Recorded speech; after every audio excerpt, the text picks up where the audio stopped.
In this video, I'm going to show you guys the most efficient way that I know how to pick, pack, and ship multiple cards for like high volume card sellers. So here I already have some picked out because I use my phone and I scroll through the orders from most recent to the oldest.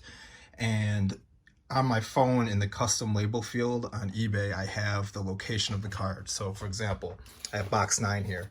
One of those cards might have been, let's say, box 9, row 2B.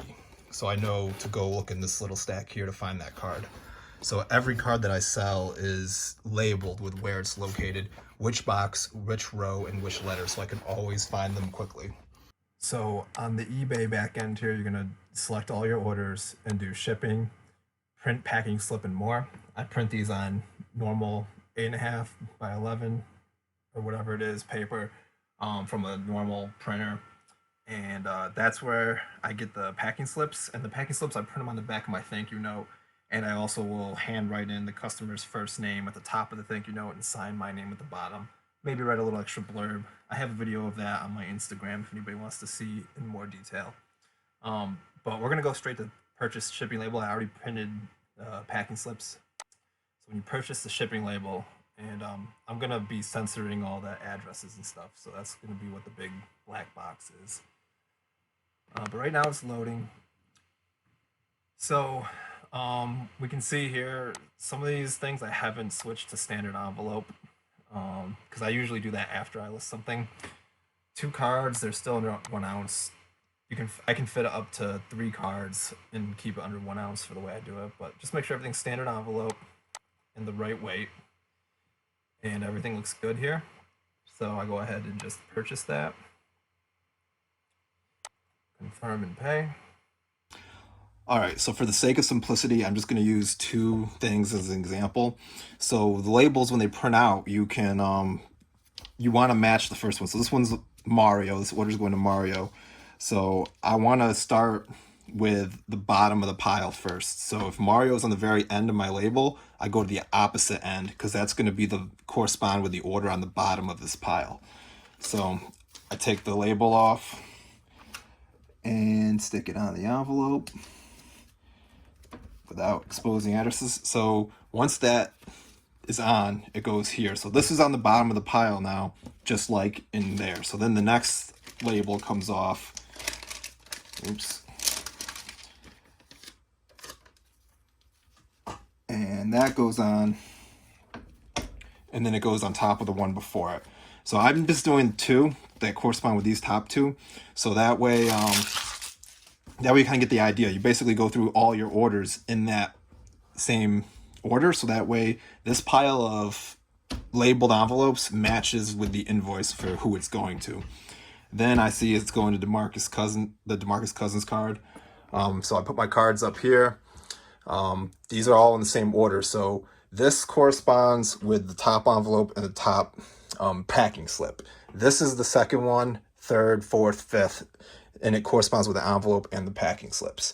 Then I have my materials right here. This is like a little garbage bin I use, so I don't have to reach under the desk every time. It saves a few seconds per thing. So I grab the card I need, grab my penny sleeve, sleeve up, stick it in the semi-rigid, nice and careful. Then that goes, I line it up with the little eBay email, fold the tab down so it can be removed easily, put it on, then it gets folded up and it goes in this envelope. So this will be folded and placed in here, and that's shipped because this address will match this address. You know it's the right order, you know it's the right card because you check the packing slip with the card.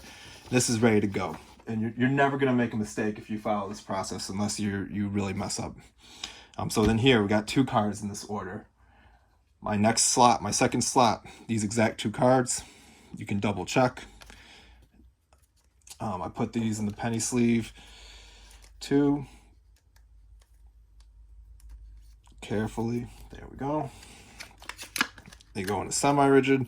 I have a thing in my listings where people can request a top loader if they prefer that. I prefer the semi-rigids. I think they do a better job. for especially if you order more than one card. If it's a single card and it's a higher end one, I'll put it in the top loader because I feel like it makes it seem more fancy. But I think the cards are actually safer in the semi-rigid. But yeah, this goes in here. This would fold up and go into this, and then you just keep going down the pile. Everything matches up. Everything's in order. You really can't get much faster than that. If I'm doing a small batch, I like to get my tape done first so I'm not constantly moving. You want to try to like save as much time as possible. So like if I got my tape right here, I can sit here and I can just and just keep putting tape up. If I know I got, 30, 40, 50 orders like I'm going to be doing, I can fill this whole row up and get it ready and do it in batches. So that way I'm not constantly turning to the tape, folding it. I can literally just sit here and do like an assembly line and put them all together and get orders out as quickly as possible. Usually I average between 1 to 1.5 minutes per card being shipped for picking, packing, putting the label on, signing my notes, all that fun stuff. But I hope this made sense. I tried really hard.